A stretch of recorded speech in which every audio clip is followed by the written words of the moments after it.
നിങ്ങൾ ആദ്യം മീറ്റ് ചെയ്തത്? ഇല്ല ബ്രോ, നമ്മൾ 2019 ഞാൻ പെണ്ണാൻ പോയതാണ്. അപ്പോൾ എന്നെ പോലെ തന്നെ ഈ ദർഫയുടെ ലൈഫിൽ ഇപ്പോൾ എൻ്റെ കാര്യം നിങ്ങൾക്ക് അറിയാമല്ലോ, എൻ്റെ എൻഗേജ്മെൻ്റ് ആയി, എൻ്റെ കാര്യങ്ങളൊക്കെ മുടങ്ങിപ്പോയി. അതുപോലെ ദർഫയുടെ ലൈഫിലും സെയിം സിറ്റുവേഷൻ. കാര്യം ഞാൻ 2019 പെണ്ണാൻ പോയ ശേഷം 2020 അവരുടെ ഏതൊരു അയാളുടെ എൻഗേജ്മെൻറ്റ് നടത്തി. അങ്ങനെ അത് പ്രശ്നങ്ങളൊക്കെ ആയിട്ട് എൻ്റെ സെയിം അവസ്ഥ എൻ്റെയും ഇങ്ങനെ തന്നെയായിരുന്നു. നിങ്ങൾക്കറിയാലോ, എല്ലാവർക്കും അറിയാം. അതുകൊണ്ട് പിന്നെ ഞങ്ങൾ തമ്മിൽ ഈ റമദാൻ മാസം കണ്ടു, സംസാരിച്ചു, അങ്ങനെയൊക്കെയുള്ള ഒരു ഇതൊക്കെയായിരുന്നു. പിന്നെ അത് കല്യാണത്തിലേക്കായി. വലിയ സ്റ്റോറിയാണ്, രസമുള്ള സ്റ്റോറിയാണ്.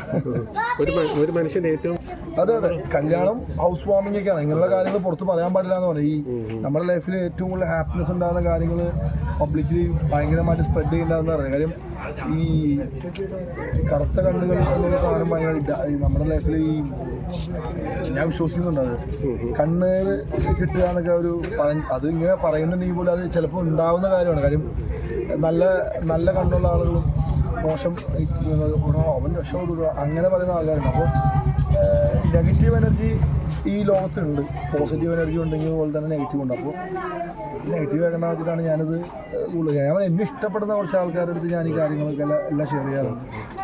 അത് മീഡിയയിൽ കുറേ സുഹൃത്തുക്കളുണ്ട് എനിക്ക്. മനുവൊക്കെ എൻ്റെ സുഹൃത്താണ്. മനുവൊക്കെ എപ്പോഴും എൻ്റെ നാട്ടുകാരെ ചെറുപ്പം തൊട്ട് അറിഞ്ഞ ആളൊക്കെയാണ്. അപ്പോൾ ഞാൻ എല്ലായിടത്തും പറഞ്ഞ് ഭയങ്കര സന്തോഷമുണ്ട്. Thank you. ഇതൊക്കെയാണ് പറയാനുള്ളത്.